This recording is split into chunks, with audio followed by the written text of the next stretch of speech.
pourquoi ça fait ça. Ça m'énerve. Bon, je relance, hein, c'est fou. Hein. Je sais pas s'il va y avoir du monde parce que c'est pas bon ça, c'est pas bon de couper, de reprendre. Oh là là, j'ai que des problèmes techniques. Franchement, ça devient infernal. On commence, on va attendre un petit peu, voir s'il y a des gens qui viennent. Est-ce que ça marche déjà? Parce qu'à la fin, tu finis par te demander même si ça marche. Ouais, mais regarde, c'est toujours pareil. Techniquement, là, ça devient catastrophique. Mais là, ça a l'air de mieux marcher. Mais je ne comprends pas pourquoi ça fait ça. Franchement, il y a un truc. Rebonjour à tous ceux qui sont là. Si ça revient. Mais bon. Ça revient. Ouais, on est désolé. On est désolé. Et ouais, bien que ce soit pas trop ma faute. Salut Florian. Désolé pour l'arrêt brutal du précédent live, mais ça a coupé. Image toujours pas géniale. Et ouais, mais Sandra, écoute, je crois que c'est ma box qui est complètement. Il y a un problème. Je ne sais pas lequel. Donc, je ne sais même plus où on en était dans l'explication, parce qu'en fait, je me suis rendu compte que ça avait coupé parce que j'ai vu que ça avait sauté. On est désolé, techniquement, il y a un problème, donc on ne peut rien faire de plus. Hein. Et je vois bien que l'image, elle n'est pas géniale. Tu vois des pixels, quoi. Le son est bon quand même? C'est fou, je ne comprends pas pourquoi ça fait ça, ça me désespère. Est-ce que vous pouvez me confirmer que le son est bon, s'il vous plaît? C'est OK. C'est OK. C'est OK. Faut tout reprendre. Bon, on était sur est-ce que si vous avez une offre votre offre de négociation qui était à 400, est-ce que vous montez jusqu'à 410 quoi? Non, on va recommencer du début. On repart du début. Et ouais, j'ai même plus la question, donc on repart du début. On disait que on avait un bien à 500 000 euros. On disait que l'objectif, c'était de l'avoir à 400 000 euros. Et du coup, on tapait une offre à 380 dans le but d'aller à 400. Non, partage de connexion. Bon, vous me faites le meilleur live de tous les temps, du coup. On va essayer. Donc, on en était là. Donc, tu fais une offre à 380 pour essayer d'avoir à 400. Et on était en train de vous expliquer que parfois, le mec disait, le vendeur, pardon, je ne veux pas dire le mec, ça fait un peu vulgaire. D'un coup, la personne te disait non et elle te disait, par exemple, 410. Et on disait, et je vais arrêter de le dire, ça c'est bon. Donc, en gros, le truc, c'est qu'il y a des gens qui se bloquent pour 10 000 euros. Et 10 000 euros sur un crédit, comme ça va représenter 40 euros par mois sur parfois des marges qui peuvent être hyper intéressantes. Est-ce que réellement, ça vaut le coup de se bloquer sur un projet comme ça à 10 000 euros près quand on sait que ça se joue à pas grand-chose? Donc, oui, moi, j'avais pris quel exemple? Non, mais j'avais pris cet exemple. Et toi, tu avais pris, voilà. Je t'avais laissé la parole, je t'avais donné. C'est ça. Moi, en ce moment, je vends un ensemble immobilier, perso, je suis le propriétaire, et j'ai une offre avec 10 000 euros de moins. D'accord? Ouais, sur 10 000 euros de moins, je leur ai fait une contre-offre avec 5 000 euros de moins, et ils ne veulent pas. Donc, du coup, on s'est consulté avec mon épouse et on se dit, bon, ben, vu que ça nous permet de basculer sur d'autres projets derrière, ce qu'on va ressortir comme marge, en fait, j'ai dit oui. Je me dis 5 000 euros, faut pas que ça me bloque pour les projets que j'ai après. C'est ça. Alors que j'aurais pu avoir la réflexion inverse de dire rajouter 5 000 euros, ça fait 20 euros par mois, quoi. C'est ça. C'est ça. On peut le savoir dans les deux sens. Mais au bout d'un moment, je voulais pas perdre parce que j'ai eu cette offre. Pour moi, alors si je me mets du côté acheteur, elle est cohérente. Ouais, voilà. Non, c'est ça. C'est que je voulais peut-être récupérer 5 000 de plus, mais j'ai pas réussi. Mais j'aurais pu, peut-être qu'ils ont eu ce raisonnement-là, eux. C'est pour en venir là en disant, ils sont partis au prix plancher, en disant, on n'acceptera rien. Et moi, j'ai voulu essayer de leur proposer un petit peu plus. Ils sont restés à leur prix plancher. Ouais. Et bon, tant mieux pour eux. Le truc, c'est que 10 000 euros pour certains, c'est beaucoup d'argent. Et je remets pas en cause le fait que ce soit beaucoup d'argent, mais il faut aussi mettre en perspective le projet qu'on est en train de mener. Et parfois, comme tu viens de le dire, un projet, même s'il y a une somme en jeu qu'on perd ou qu'on gagne, peu importe, un projet va peut-être permettre d'en faire d'autres qui, eux, vont rapporter beaucoup plus. C'est ça, en fait. Et la difficulté, elle est là, c'est d'être capable de se dire, OK, on a tous tendance à se focaliser sur ce qu'on est en train de faire maintenant, mais il faut aussi apprendre à avoir un regard plus large dans le sens, qu'est-ce que je vais pouvoir faire ensuite? Et parfois, tu as des projets qui te débloquent des situations et du coup, c'est cool en fait et ça vaut le coup de se dire, bon, allez, je fais l'effort et puis voilà. Exact. Tu avais pris un autre exemple aussi, on avait parlé d'un autre truc. Du coup, c'est pas bien de se faire couper comme ça, on était dans le feu de l'action. Posez des questions, par contre, s'il vous plaît. Pensez à poser des questions. Moi, comme je disais tout à l'heure, j'ai fait cette émission parce que, donc je reviens au point de départ. c'est que la personne de tout à l'heure, au cas où vous ne l'ayez pas entendu, elle a pas osé faire une offre trop basse en fait, parce qu'il y avait un trop grand écart entre le prix affiché et le prix qu'elle avait en tête. Il y avait une deuxième question tout à l'heure que Khalid avait posée, je ne l'ai plus en tête, j'aurais aimé la voir parce que j'avais pris la première, donc qui disait que justement, il faisait une offre beaucoup plus basse que le prix qu'il voulait pour arriver au tarif qu'il voulait. C'est d'ailleurs une technique de négociation qui existe. Et j'ai plus la question, si Khalid est là, qui peut me reposer sa question, ça serait bien. Est-ce que vous pouvez me dire aussi que vous m'entendez? Parce que tout à l'heure, ça a sauté sans raison. Alors, j'aimerais bien quand même que vous me confirmiez. Maintenant, je vais devenir un peu parano avec cette histoire. On vérifie tout le temps. On n'a pas d'autres… Allez-y, posez des questions. N'hésitez pas. On va revenir. Pour l'honnêteté, alors ce qu'on peut faire aussi pour attendre les questions, c'est de savoir aussi le retour du professionnel. Tu vois, est-ce que nous, en tant qu'agent, quand on a ce prix-là, moi, souvent, les clients me demandent quel est le prix que le vendeur va accepter. Et ça, c'est curieux parce que tu te dis, ça dépend où tu te places. Moi, quand je suis côté, du coup, vendeur, j'ai envie de défendre les intérêts de mon client. Quand je suis du côté acquéreur, du coup, pour moi, c'est d'avoir le prix le plus intéressant. Donc ça, cette question-là, on la pose généralement tout le temps, sachant que vous n'aurez pas la réponse. Comme moi, tu me dis demain, je sais que par exemple, mon bien, j'acceptais de le vendre à 150, j'aurais jamais dit 150. Et sachez que celui qui annonce déjà les premiers montants, il a quasiment perdu. Oui. Et moi, je suis tombé sur un client, alors, je l'ai vulgarisé en disant que c'était un marchand de tapis. C'est pas gentil. Ah oui, c'est vrai, je me rappelle cette histoire. L'affaire, c'est pas faite. Hein. Oui, c'est vrai. Il est pas venu chez le notaire. Ouais, c'est vrai. Et il négociait. Et c'est un monsieur qui me disait, mais le dernier prix, c'était pour un client. J'ai dit, il n'y a pas de dernier prix. Faites une offre et on vous dira si ça peut correspondre. Moi, personne ne sait. J'ai eu, et c'est pour ça qu'à force, quand on a des histoires perso, ça remplit d'expérience. Ma maison, celle que j'avais à Villeneuve, j'avais donné mon prix plancher à l'agent, comme un idiot. Et je sais après qu'il a donné aux acquéreurs qui ont fait l'offre. Parce que quand j'ai, moi, sympathisé un peu avec les acquéreurs, avant les signatures, je leur ai demandé comment ils avaient réfléchi à cette offre. Il m'a dit, c'est l'agent qui nous a dit que vous étiez prêt à descendre. Donc, il m'a fait perdre de l'argent alors qu'ils étaient prêts à le payer au prix, en fait. Oh là là. Oh, je travaille plus avec lui. mais voilà, donc par rapport à l'honnêteté qui est le sujet au début ici, le gros titre qu'on a mis sur le live, n'en voulez pas aux agents quand ils vous donnent pas éventuellement les prix planchers. Alors, je trouve que c'est intéressant ce que tu viens de dire parce que regarde, en fait, ça me sous-entend qu'en fait, je vais juste faire un symbole, mais là, pour le coup, dans ce que tu es en train de dire, parfois, juste tu poses une question à l'agent immobilier, il te répond comme il a fait pour ses clients, il leur a juste répondu et tu gagnes de l'argent. Donc, tu as tout intérêt à être transparent avec tes partenaires, surtout quand il s'agit d'argent. Attends, je vérifie parce que, du coup, tu vois, non, il y a un bug. Il y a vraiment un gros bug général. Je suis pas tranquille en fait. J'ai l'impression que ça va péter, que ça va sauter complètement.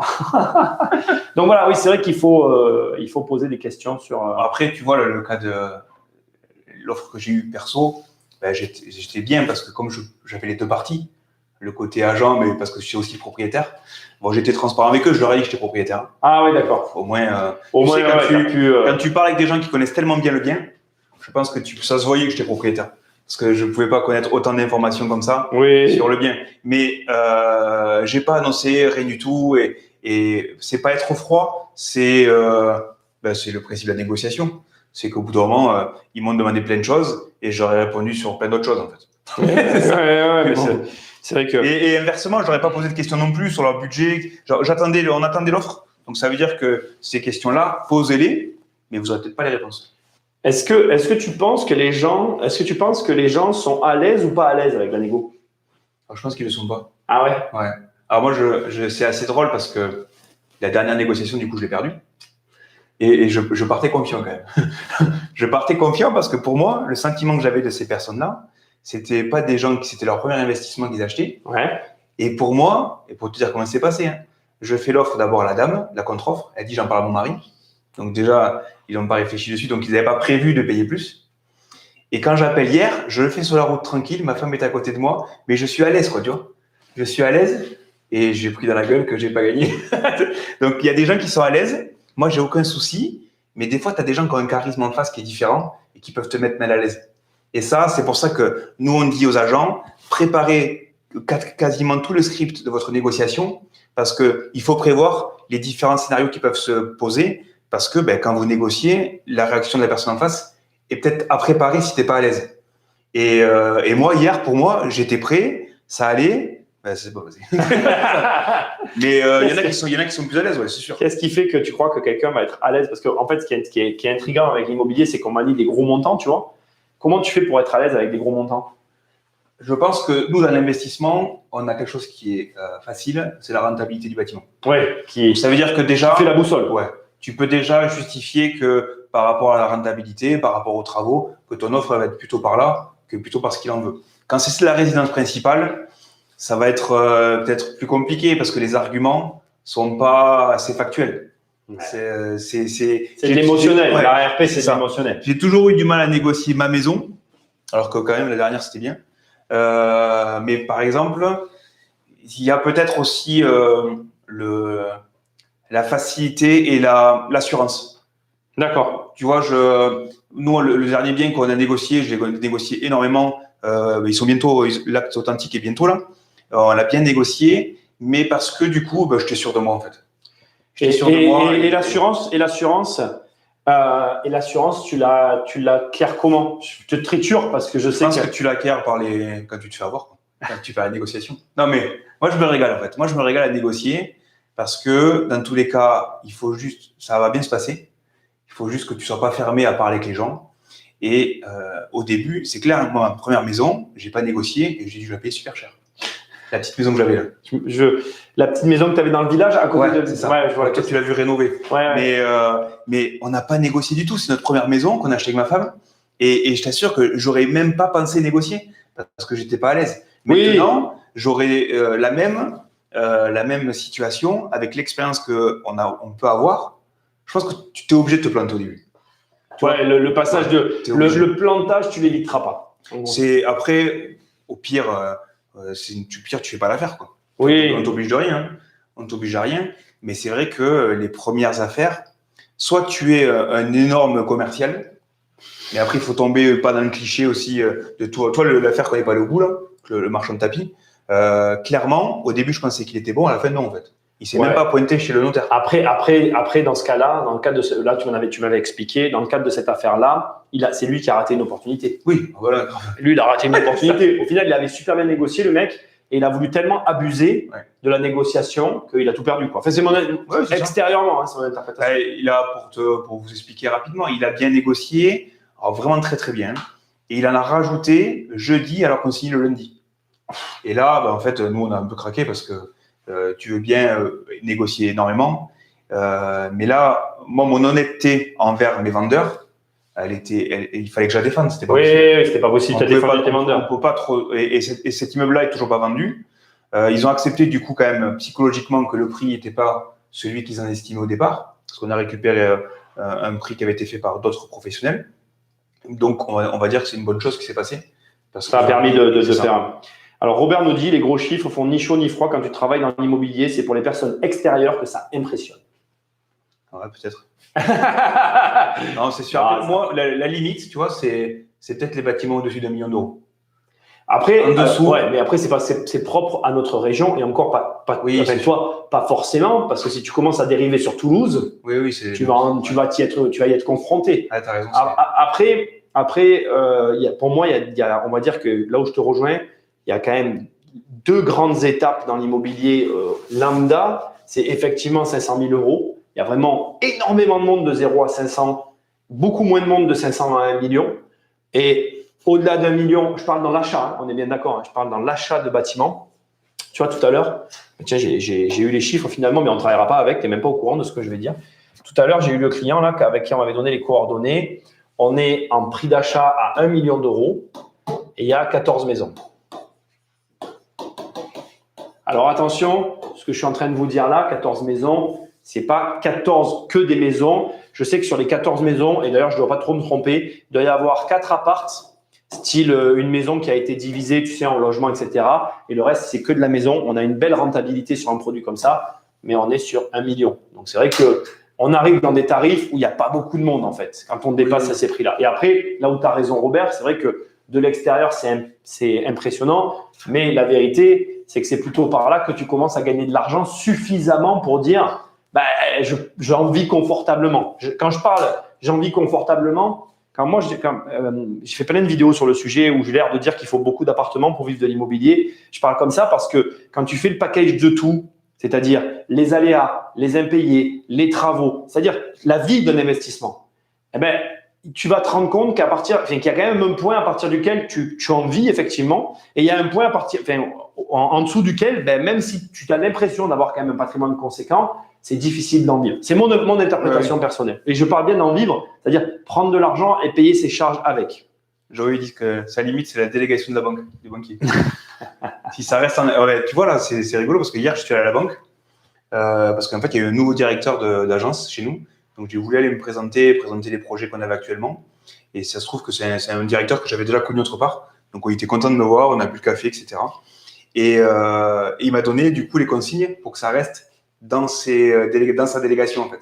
Donc, ça veut dire que le prochain projet, je sais que si je suis à tel montant, et c'est lui qui décidera. Ouais, c'est ça. Tu t'adresses à… Tu vois, donc sa limite, c'est ça aussi. C'est-à-dire, suivant sur quel montant tu vas taper, peut-être que moi, cette information va me permettre de rester peut-être à ce montant-là, quoi. Des délégations à plus d'1 million, il y en a, mais très très peu. Oui, il y en a très très peu. Non, mais il y en a. Il y a des gens. Ah ouais, il y en a. Pareil.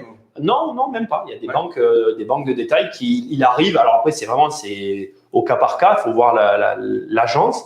Mais tu serais surpris. Moi, sur la région, je connaissais une succursale d'ailleurs qui avait une délégation relativement élevée par rapport à ce que la banque accordait en général. C'est très rare. Après, il y a des banques aussi où il y a des délégations plus ou moins élevées. Mais bref, c'est pas le propos. C'est vrai que, par contre, ce qui est vrai, c'est que généralement, c'est une généralité, c'est pas empirique. Quand tu commences à dépasser les 400 000 euros, tu pars dans les, comment on appelle, dans les comités de direction qui prennent les décisions. Et selon où se trouvent les comités de direction, ça peut être soit un avantage, soit un énorme inconvénient. Ouais. Du coup, c'est vrai que faut être très vigilant à ça aussi. Ça rentre en ligne de compte. Salut Julien, salut Gabi. On a eu des problèmes techniques. On est toujours désolé pour le flou artistique. J'ai un gros problème avec ma box. Je crois que c'est clairement ça le problème. Donc, va falloir faire avec. Tous ceux qui nous rejoignent, posez vos questions. Est-ce que tu penses qu'on négocie plus facilement sur les gros montants que sur les petits montants? Après, moi, je parle plutôt en pourcentage. Ouais, mais du coup, si tu raisonnes en pourcentage, tu es d'accord avec moi. Les montants sont plus importants, mais si c'est sûr que demain, on t'enlève 10 000 euros sur 100 000, ça fait énormément, alors que la somme est pas énorme. Et demain, on peut t'enlever 100 000 sur 1 million.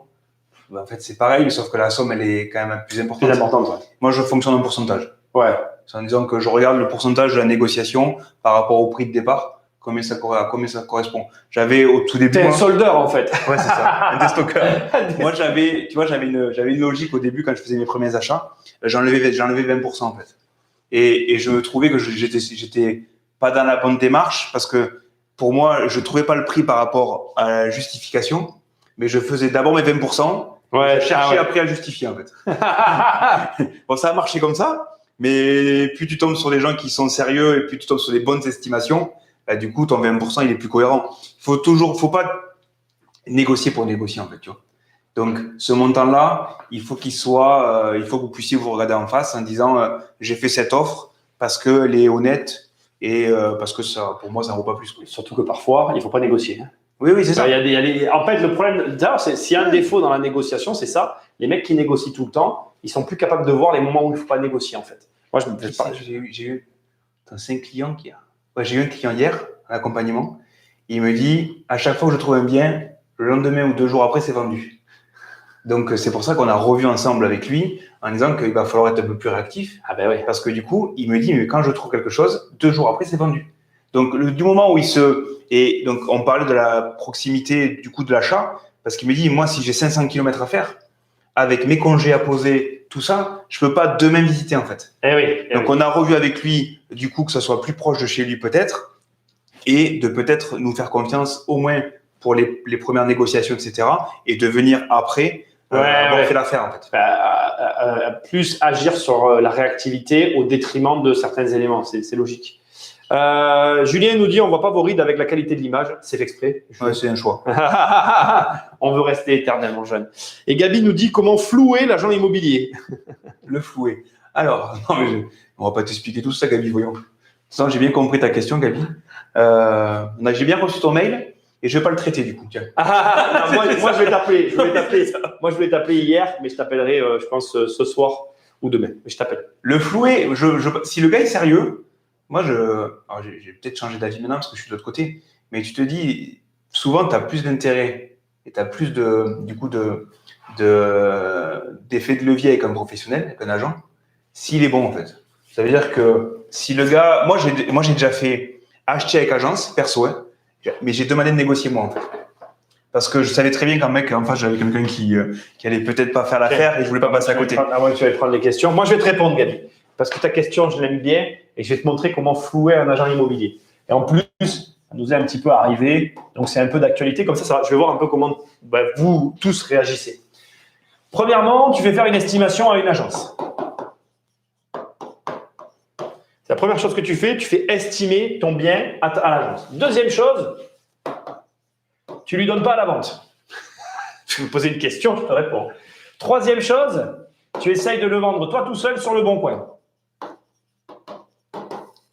Et là, déjà, tu es déjà pas mal pour avoir floué l'agent immobilier. C'est-à-dire qu'en un, tu as profité de sa connaissance pour améliorer, c'est l'objectif, hein, c'est l'objectif. Tu fais venir l'agent pour avoir son opinion, pour en tirer sa substance et améliorer finalement ce dont tu as besoin à améliorer sur ton bien. Parce que dans l'estimation, ce que tu vas faire, c'est tout simple en fait. Hein, tu vas chercher à utiliser son travail. C'est quoi son travail? C'est de visiter tous les biens autour. On est d'accord? Il y a des biens tout autour. Le mec, s'il vient sur ton secteur, il visite des biens de ton secteur. Donc, l'estimation, si tu es malin, tu vas réussir à augmenter la valeur de ta maison. Par exemple, le mec, s'il arrive et il dit vous avez la même cuisine que vos voisins, ton travail après, derrière, c'est de changer de cuisine. Tu vois, l'idée, c'est ça. Exemple tout bête. Derrière, bien évidemment, tu ne donnes pas à la vente parce que du coup, tu veux gagner de l'argent. Donc, du coup, tu veux le flouer. On est d'accord? Et après, tu le mets sur le bon coin. Et là, je vais te donner un quatrième et dernier conseil. Je réponds à la question. Vas-y, de couper ton téléphone. Non, là... Mais je m'en fiche. C'est rigolo. Ta question, elle est rigolote. La quatrième conseil qui est sûrement le meilleur, c'est que si l'agent te dit 310 000 €, là je le fais exprès, frais d'agence inclus, je te donne vraiment un conseil. Tu as deux solutions. Il y a les deux écoles après. Soit tu le mets à ce prix-là parce que tu te dis l'argent il prend trop cher, donc je vais gagner la commission de l'agence, mais du coup tu vas faire son travail. Soit, et moi c'est le conseil que je te donne, tu es malin et tu ne mets qu'à 300 parce que du coup normalement tu vendras plus vite, premièrement, et deuxièmement, tu ne te fermes pas complètement la porte à l'agence. Si jamais tu veux t'en servir comme roue de secours, il peut toujours prendre sa com et il a moins l'impression de s'être fait flouer et tu t'en tires avec, entre guillemets, les honneurs. Mais j'exagère un peu en écrivant ça, on est d'accord? Et tu as compris l'idée. Donc bon, en gros, j'ai répondu à la question. C'est ça. Et si on peut rajouter un peu de couleur, ici, quand tu vas le mettre sur le bon coin, alors, bonne question. Tu as floué l'agence, tu es content, tout va bien.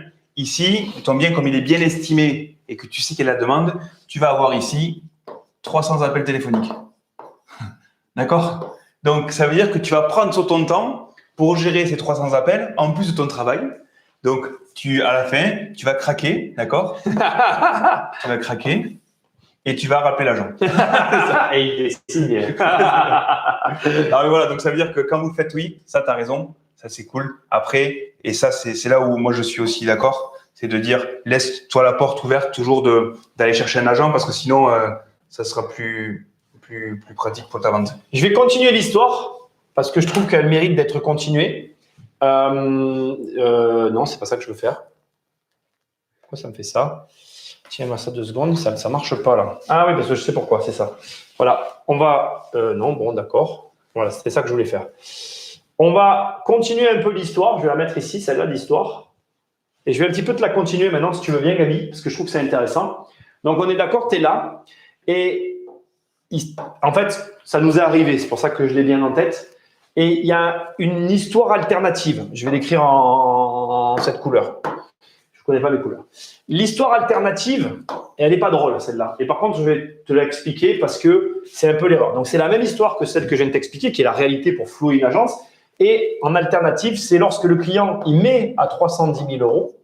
Et là, il va aller chercher l'agent en disant à l'agent, vendez-moi le bien avec votre commission d'agence.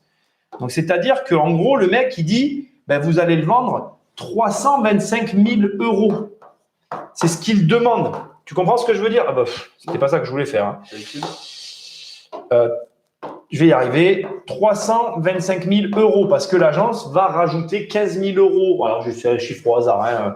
L'agence. Et donc, en fait, on est bien d'accord, je recommence pour qu'on soit bien clair. L'agence lui a estimé au départ à 300 000 plus 10 000 de frais d'agence. D'ailleurs, c'est pas ça que j'aurais dû faire parce que là, je fais une faute si je suis mon raisonnement.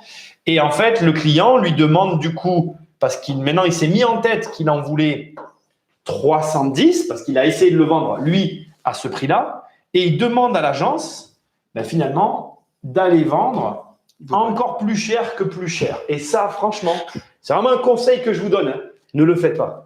Alors ça, par contre, c'est le summum de la stupidité parce que en fait, plus tu fais, en fait, peut-être que l'agent, lui, dans sa tête, il dit, on va peut-être avoir une négo entre 390 et 410. J'en sais rien, mais tu vois ce que je veux dire. Il peut imaginer qu'il y a des marges. Et plus tu t'éloignes de ce prix, moins tu seras enclin à vendre et plus tu vas traîner sur le marché et moins tu vendras. Donc, c'est vrai que, bon, après, voilà, comme on disait, c'est à chacun fait comme il veut. Il y a des gens qui ne veulent pas du tout bosser avec les agences. Dixit, moi le premier, qui a fait quand même un programme qui te permet de ne pas travailler avec elles. Donc, je comprends très bien la démarche, mais de la même manière, comme je l'ai vu tout à l'heure sur le chat, sur le long terme, si tu veux faire des affaires, tu vas avoir besoin des agences. Si tu fais ce genre de pratique, ça va se savoir sur ton marché. Et si tu agis de cette façon-là, ça ne sera pas ton intérêt sur le long terme, comme ça a été dit sur le chat. Après, Gabi, tu as raison, hein, c'est pas l'agent, il peut se planter aussi sur sa. Si tu vois, il y a des agents qui vont aller tirer les prix vers le bas pour les vendre assez rapidement. Oui, c'est vrai. Il faut que vous soyez aussi dynamique et moteur de votre négociation. Il y a tellement d'outils maintenant sur Internet qui existent pour estimer le prix du mètre carré, pour estimer plein de choses.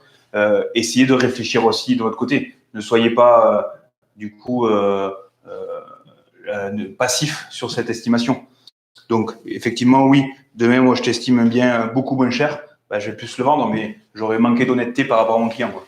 D'ailleurs, je vous rappelle que j'ai fait un podcast sur le sujet que je vous invite à écouter où je vous explique pourquoi les estimations, toute estimation que vous trouvez sur Internet est très relative. Alors, je ne sais plus quel est le nom du podcast. Je voulais aller sur Meilleur Agent, mais je ne le trouve pas. Bon, bref, de toute façon, vu la qualité d'image qu'on a, ils ne le verront pas. Oui, c'est ça. On oublie. Mauvaise idée. Désolé. Donc voilà, faites attention aussi sur les évaluations. On a la question là. Que pensez-vous des estimations faites par le biais de Meilleur Agent? Voilà. En fait, encore comme je te l'ai dit, moi je vais répondre. En fait, tu vas répondre. Moi, j'ai fait déjà une évaluation. Alors, Meilleur Agent, déjà, il faut savoir qu'ils ont modifié leur algorithme. Maintenant, ils vont chercher les éléments sur ce qui a été mis à disposition par l'État. Donc, c'est encore plus précis sur le principe. Mais n'oubliez pas qu'en France, on a toujours du retard. Par exemple, les prix que vous voyez affichés, même s'ils sont affichés à l'instant T, c'est-à-dire que la vente elle a eu lieu aujourd'hui, le prix il peut avoir été négocié à 3 à 6 mois en arrière. Donc faites très attention à ce décalage. Les gens se fient au prix qu'ils voient, mais c'est aussi une erreur. Donc voilà, après il faut bien se fier à quelque chose. Donc je ne dis pas que je suis contre, je dis que c'est un indicateur. En fait, c'est mon avis. Ouais, moi, tu vois, Meilleur Agent, au début, je faisais attention. Et en fait, ils sont quasiment sur la réalité du marché. Ouais. Alors, moi, c'est mon premier indicateur. Je regarde. Et après, je regarde par rapport aux bases et aux informations qu'on peut avoir sur les ventes qui sont faites dans les mêmes rues, le même secteur. Mais c'est vrai que je pars d'abord de celui-là. Et ensuite, ça me permet d'estimer au mieux le bien. Il est bien fait. Hein. Il y a des vidéos YouTube du PDG qui expliquent qu'ils ont modifié l'algo, je crois, en 2019. Et avant, ils scannaient d'autres bases de données. Maintenant, ils scannent, logique, la base de données qui a été mise en place par l'État. Mais encore une fois, gardez en tête, je ne sais plus comment s'appelle mon podcast. Je ne vais pas sur mon site pour vous faire de la pub. Je vais vraiment juste sur mon site pour vous donner le nom. Parce que j'ai fait un podcast qui n'est pas long par rapport à mes podcasts habituels. Mais allez sur mon site ou sur les applications et écoutez pour avoir un raisonnement autour de l'évaluation. Vous écoutez ce podcast. Je vais vous le dire de suite. Prix de l'immobilier au mètre carré, les logiciels sont-ils fiables? Ça dure 30 minutes et je vous ai creusé un raisonnement autour de ça.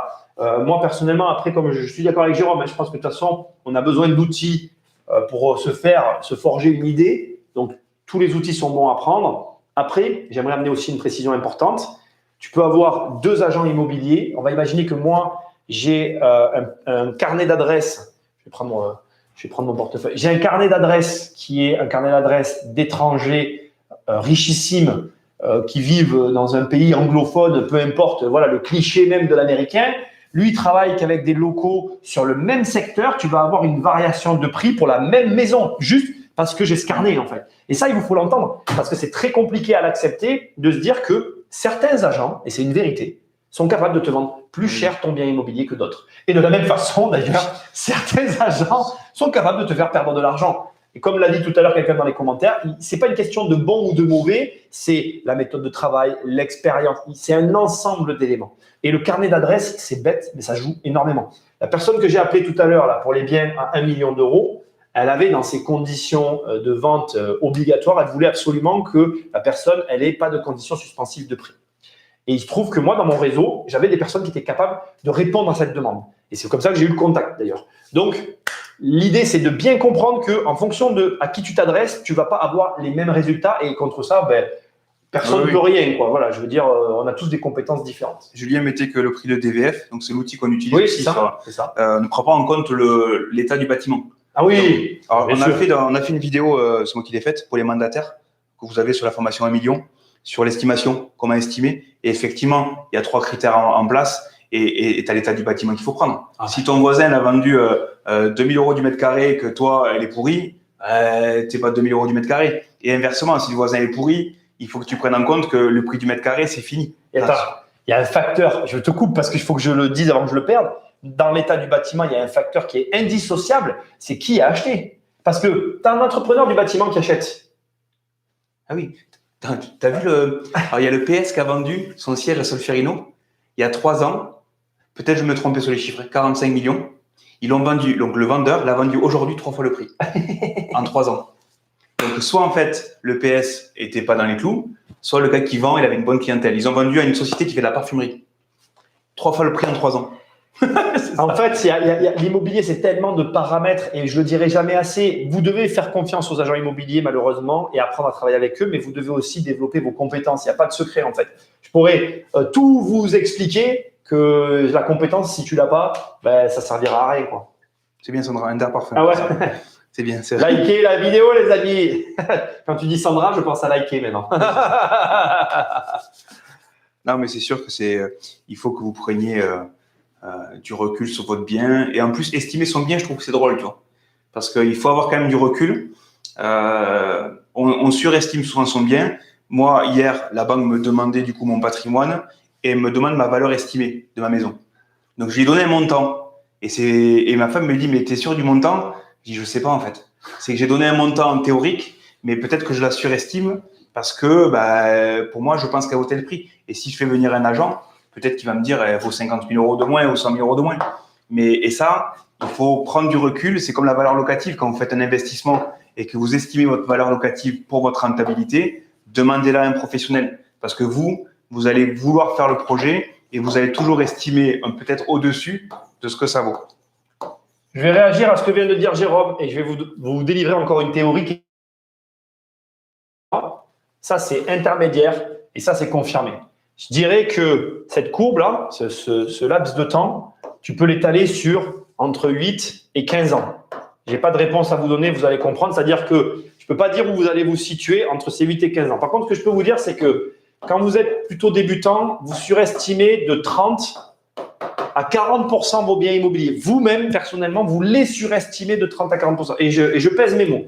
Quand on est intermédiaire, je ne vais pas faire une histoire de cote mal taillée, mais je dirais qu'on est aux alentours des 20% de trop. Et quand on est confirmé, je ne vais pas mettre de pourcentage parce que je pense qu'il y a toujours de la surestimation. Je pense qu'on reste toujours à 20%. Mais bizarrement, je pense qu'on en sous-estime une partie.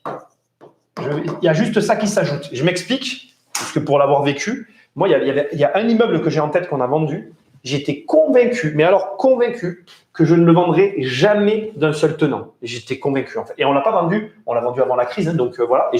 Et avant qu'on ait lotier, et avant qu'on ait lancé tout ça. Donc, bref, on aurait pu le vendre avec mon agence, mais c'est pas grave. Et tout ça pour dire que je l'ai complètement sous-estimé, ce bâtiment-là. Et ça m'a marqué, parce que je voyais sa valeur, mais vraiment, je pense même... pas corrélé avec la réalité. Et il y a toujours des biens, et je pense encore aujourd'hui, que je surestime. Et par contre, maintenant, dans mon patrimoine, je pense qu'il y a des biens que je sous-estime. Et ça restera comme ça. Et là, je pense qu'on surestime en permanence. Voilà, je pense que tu peux pas faire. Et alors, quand c'est ta résidence principale. Ah oui, c'est sûr. Ouh là là là là. Moi, je pense que je l'ai surestimé parce qu'on est là. Mais j'aurais été capable d'aller là-bas. Ah oui, mais là, parce que tu te dis, toujours. voilà, moi je veux la vendre tant, tel prix, c'est peut-être la vérité, tu vois, mais il faut quand même rester après les pieds sur terre. Sandra disait qu'effectivement, ils l'ont revendu 3 fois parce qu'il y a eu des travaux.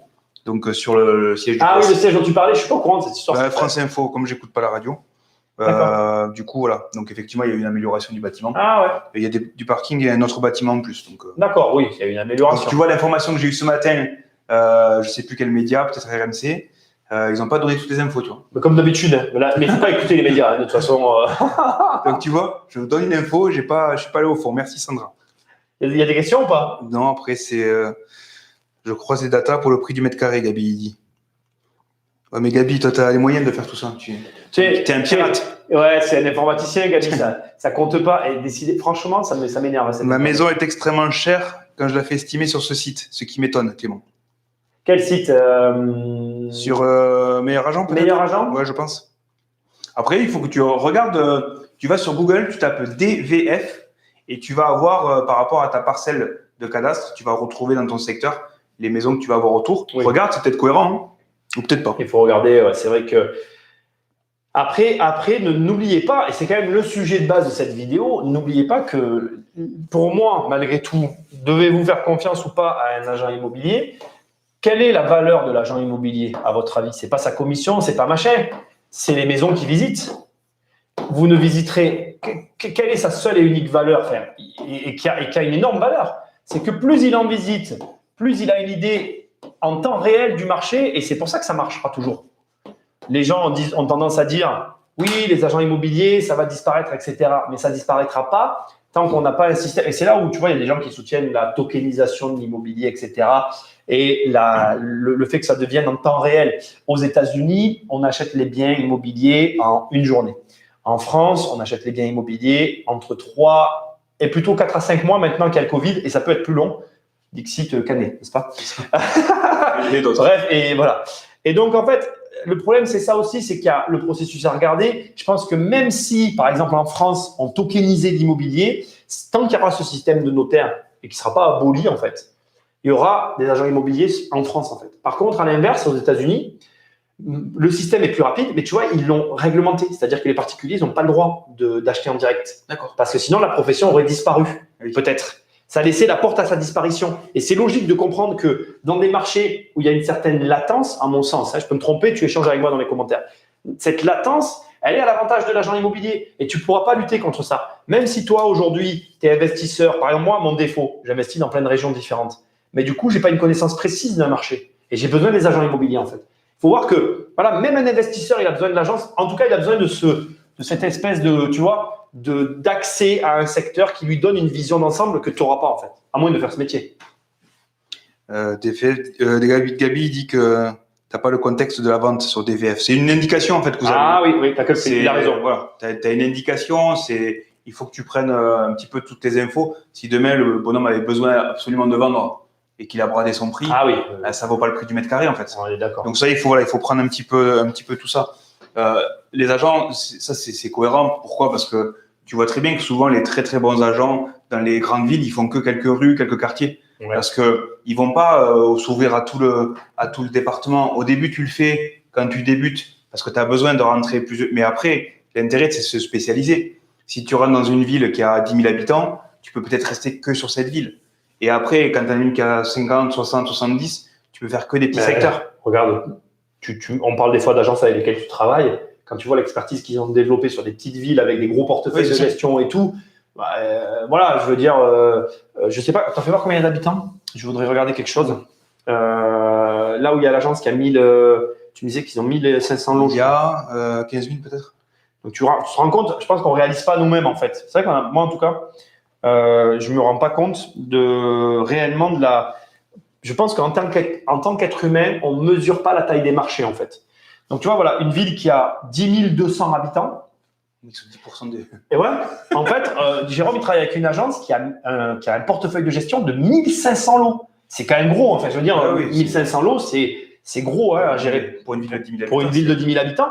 Et donc là, tu réalises, tu te dis, attends, il y a une agence qui gère 1500 logements, mais en fait, quand tu regardes, il n'y a que 10 000 habitants. Donc imagine, tu prends la taille de la France, et c'est vrai que c'est exactement ce que tu dis. Je pense que les gens sous-estiment réellement. Moi, je vois, nous ici, le siège de l'agence, on en parlait aussi, il est dans un petit village qui est collé à la ville de Nîmes. Et du coup, involontairement, on draine un petit peu, on commence à drainer un peu des contacts parce qu'il n'y a pas d'agence sur ce village et on ne l'a pas fait exprès. Non, et puis les gens appellent, on n'a pas de vitrine. On n'a pas de vitrine, on n'a rien. C'est que des bureaux.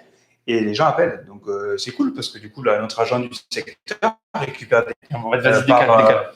des biens par cette expertise du secteur qui est demandée par les clients.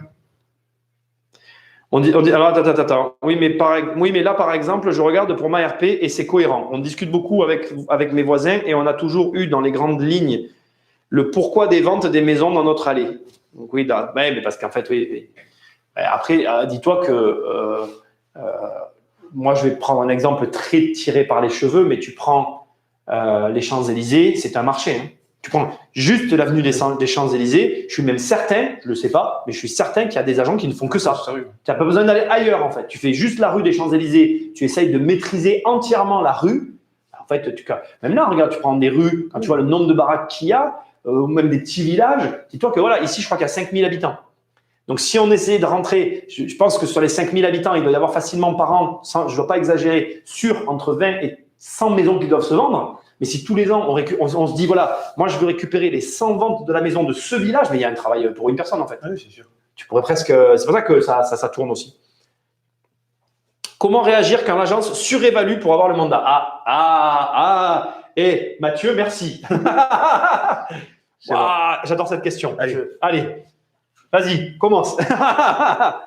Je sais pas. Alors, c'est le problème qu'on va avoir sur le quotidien, où tu vois, si on le remet sur le contexte de moi de l'accompagnement des agents, c'est des fois ils peuvent tomber sur l'agence d'à côté qui surestime pour avoir le mandat ou pas. En fait, peut-être qu'ils se trompent sur l'estimation aussi. Hein. Ce qu'il faut, c'est que nous, il faut qu'on soit transparent sur l'offre qu'on fait et justifier l'estimation. Si demain l'agence l'estime au-dessus, du coup ça va être délicat de nous de revenir vers ce circuit-là. Nous on se dit, on est transparent et on est honnête avec les clients sur l'estimation. Si elle est estimée au-dessus, soit ça nous semble cohérent et on s'aligne, on peut aussi faire des erreurs, soit c'est trop et à partir de là, on lui souhaite bonne chance. Alors déjà, moi je vais commencer par cadrer le débat. Première chose. Là, tu vois, j'aime bien les courbes temporelles. Chaque fois qu'il y a Jérôme, j'en fais une. On va imaginer que là, c'est l'entrée, c'est l'estimation de la maison. Et on va dire que ici, c'est l'entrée de mandat. Il faut voir déjà à quel moment on arrive, à quel moment l'agence va arriver. C'est-à-dire que la réaction avec le vendeur, elle est très différente si on est dans le même laps de temps. C'est-à-dire que notre entrée à nous de mandat, elle est concomitante avec celle de celui qui a surestimé. Ou si, par exemple, on arrive là, ou si on arrive là, ou si on arrive là. Sachant que, par exemple, ici, on peut être à 3 mois, ici, on peut être à 1 an, et ici, on peut être à 2 ans. Ça existe. Hein. Il y a des maisons qui sont à la vente depuis des années qui ne se vendent pas parce qu'elles ont été surévaluées. Et donc, en fait, selon où tu te situes, le rapport déjà avec le propriétaire, il sera complètement différent, premièrement. Mais deuxièmement, le vrai problème, c'est que après qui s'ajoute à tout ça, c'est le pourcentage d'écart qu'il y a entre la réalité et le prix. Et cet élément-là, dans ton rapport avec le vendeur, au moment où tu rentres le mandat, il est déterminant. Je te donne juste un exemple. Si par exemple, on est 50% trop cher sur une maison à 100 000, on est à 150 000 et que la maison va se vendre entre 90 et 110 000, là, par exemple, en tout cas, c'est nous comme ça qu'on gère l'agence. Hein. Le meilleur conseil qu'on donne, c'est de ne pas rentrer de mandat, en fait. Ça ne sert strictement à rien. C'est-à-dire que là, du coup, si on est dans ce laps de temps ici, on va jouer, on va dire, OK, on va attendre d'être plutôt entre ces deux laps de temps-là, tu vois, parce qu'on est sûr de nous. Si tu veux, je pense que l'entrée de mandat, c'est, surtout quand tu arrives en concurrence avec quelqu'un, c'est aussi une opportunité de poser ton expertise. Comme disait tout à l'heure Jérôme, quand on a fait l'expertise sur Paris, que j'ai donné le tarif, qu'on s'est mis en concurrence, on était en concurrence et que c'est l'autre agence qui a vendu au prix que j'avais évalué, quelque part, on n'a pas gagné d'argent, mais on a validé notre expertise. On a dit implicitement au vendeur, regardez, c'est exactement ce qu'on vous avait dit. Le coup d'après, au lieu de perdre 1 an et demi avec votre agence qui n'a pas fait le taf que nous on a fait à sa place et qui finalement a bénéficié de notre avantage, travaillez directement avec nous. C'est comme ça, en tout cas, moi, que je vois le taf et c'est comme ça que je vois l'entrée de mandat. Après, c'est une mentalité et il faut comprendre un dernier élément qui est ensuite pas du tout écrit là-dessus et qui rentre en ligne de compte, c'est quelle est la situation du mandataire. Parce que la vérité de l'entrée de mandat, elle est là. Et je vais t'expliquer, tu vas comprendre. Ça sera mieux si je fais ça. Hein. Ah, j'ai eu un blocage. La situation du mandataire, je vais t'expliquer, tu vas la comprendre. Imagine le mandataire, il est dans le mandataire, l'agent immobilier, le pigiste, parce que des fois maintenant dans les agences, tu peux avoir des gens qui ne font que de l'entrée de mandat. Ça existe aussi. J'appelle ça des pigistes. Cette personne-là, peu importe sa situation, si par exemple elle commence dans l'immobilier, elle a 0 mandat, ben en fait, elle en a rien à brère de l'évaluation du prix de la maison. Elle veut un mandat histoire de commencer à travailler. Si le mec, il a de l'expérience, mais il est en galère financière, il a 0 € sur ses comptes, il a besoin d'argent pour vivre et cette baraque, eh ben il lui faut absolument, pareil, il va rentrer le mandat. Et là, tu commences à comprendre que c'est… Voilà, et il y a encore une autre situation que je peux te raconter aussi, c'est qu'aujourd'hui, tu as des agences immobilières qui mettent une pression pas possible sur l'entrée de mandat. C'est-à-dire que tu as des agences immobilières qui vont avoir des objectifs d'entrée de mandat, donc en entrée, et des objectifs de vente. Donc, quand tu dis à tes mecs, OK, cette semaine, je veux 10 mandats et je veux 3 ventes, ben, le mec, il va s'exécuter, en fait, au détriment des propriétaires. Et c'est là où ça devient vicieux, en fait. C'est qu'en fait, c'est pas un jeu, c'est pas un jeu où il y a un avis, une seule facette. Il y a plein de facettes différentes et c'est toutes ces facettes qui font le marché immobilier et c'est complexe. Je reconnais que en plus, si te prend en otage avec un mandat exclusif, ah ouais, bon là, ça veut dire que généralement, quand ils sont dans cette partie-là où ils ont des objectifs à réaliser, ils leur demandent également de faire des mandats exclusifs. Donc, ça veut dire que bah, tu peux pas le vendre, il n'est pas au bon prix et résultat, ben, eux ont rentré des mandats et il y aura peut-être une négociation qui se fera après, mais toi, tu perds du temps et ils te prennent en otage plutôt que du coup avoir l'intérêt du client. Nous, quand on a un bien qui se vend et qui passe pas par nous, j'appelle souvent les vendeurs pour les féliciter. Ils me disent, je suis désolé de ne pas avoir venu avec vous, mais dis-moi, le principal, c'est que vous l'avez vendu. Ouais, c'est ça. Et si tu l'as vendu et que le mec t'appelle pour te dire merci, c'est cool, c'est pas nous qui l'avons vendu, mais je suis content que vous passiez à autre chose. Je pense que la prochaine fois, tu vois, peut-être qu'ils penseront à l'agence parce que on a été quand même assez courtois de dire, ben, on n'a pas vendu, on n'a pas vendu. Quoi. La problématique de l'immobilier, c'est paradoxalement ce qui fait que tout le monde s'intéresse à l'immobilier, c'est l'argent. Le problème de l'immobilier, c'est quoi? C'est qu'il y a beaucoup d'argent en jeu. Et on va pas se cacher, hein, il y a beaucoup d'argent en jeu. Les prix des maisons, comme on disait tout à l'heure, ils peuvent monter très haut. Du coup, il y a des commissions qui peuvent monter très hautes. Il y a de l'argent autour de l'immobilier. Les gens le savent. Et donc, cet argent financier, cet enjeu financier, pardon, il fait faire à certaines personnes, des fois, tout et n'importe quoi.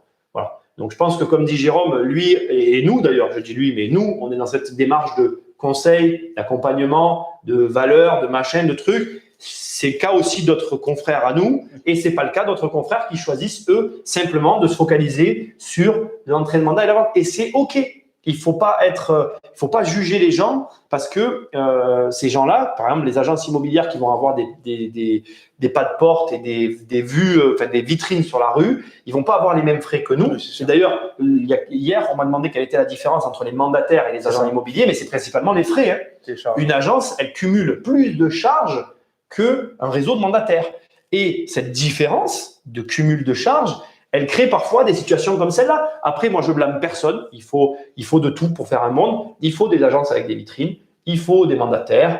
Il faut tout ce marché de l'immobilier. Il faut que tout le monde arrive à en tirer parti. L'important, comme dit Jérôme, c'est, à mon sens, que les personnes qui évoluent dans ce marché ne se sentent pas arnaquées. Parce qu'il y en a qui ressortent de là arnaquées. Et pour répondre à ta remarque, Julien, il y a des mandats en bois. Ben maintenant, c'est pareil. Personne n'oblige personne à signer un mandat. Quand une agence te propose un mandat exclusif, tu peux lui dire non et lui dire « je ne prendrai qu'un mandat simple ». La vérité, c'est que si l'agence te dit dans ces conditions, je ne travaille pas avec toi, c'est que ce n'est pas la bonne. C'est comme quand une femme dit à un homme, je cherche un homme qui ne fume pas. Si le mec fume, bon, ben, ce n'est pas le bon, ce n'est pas grave. Il y a d'autres personnes. Tu vois ce que je veux dire? C'est la même chose. Cherche des agences qui correspondent à tes valeurs et travaille avec eux et ou ne travaille pas avec celles qui n'ont pas les mêmes valeurs que toi. Voilà. En plus, un mandat simple, tu peux le. Moi, j'ai déjà eu un bien comme ça où j'avais un mandat simple et en fait, je l'avais en exclusif, quoi. Ben oui, c'est ça. Parce que du coup, comme au final, le mec, il a confiance en toi. On prenait des nouvelles, etc. On a fait la vente et c'est signé au mois de mai. Mais les gens appréciaient et j'ai même un agent qui m'a appelé pour dire je vais appeler pour prendre le mandat. Et je dis mais vas-y, ils te le donneront pas dans tous les cas. Parce que j'ai un mandat simple peut-être, parce que j'étais transparent, mais je l'ai mis au défi, bon, il n'a pas appelé, de récupérer le mandat. Parce qu'il y avait cette relation de confiance qu'on avait avec les gens. Et je ne les ai pas fatigués avec une exclusivité ou un semi-exclusif. J'ai fait un mandat simple. Par contre, ça a roulé. Ils n'ont appelé personne, quoi. Ça a roulé. Bon, ben, les amis, merci à tous d'avoir été présents. Désolé pour les problèmes techniques. Lundi, je change de box. Lundi. Enfin, je change. Je ne sais pas si ça sera effectif lundi, mais ça va vite arriver. On va croiser les doigts. Rappelez-vous que, merci à Jérôme d'être venu. Rappelez-vous que demain, il y a juste une vidéo sur la chaîne. Il n'y aura pas de live. Le prochain live, c'est lundi soir, en espérant qu'il n'y ait pas tous ces problèmes techniques. Merci d'être présent. Avec plaisir. Et puis, à très vite. Est-ce qu'il y a des remarques? Nouveau jeu, TV, maison de rêve. Quel est votre prix? C'est ça. On en parlera lundi, Gabi. Merci à tous. À très vite. À la semaine prochaine. Et à demain pour ceux qui continuent de suivre la chaîne. Ciao. Ciao. Ciao.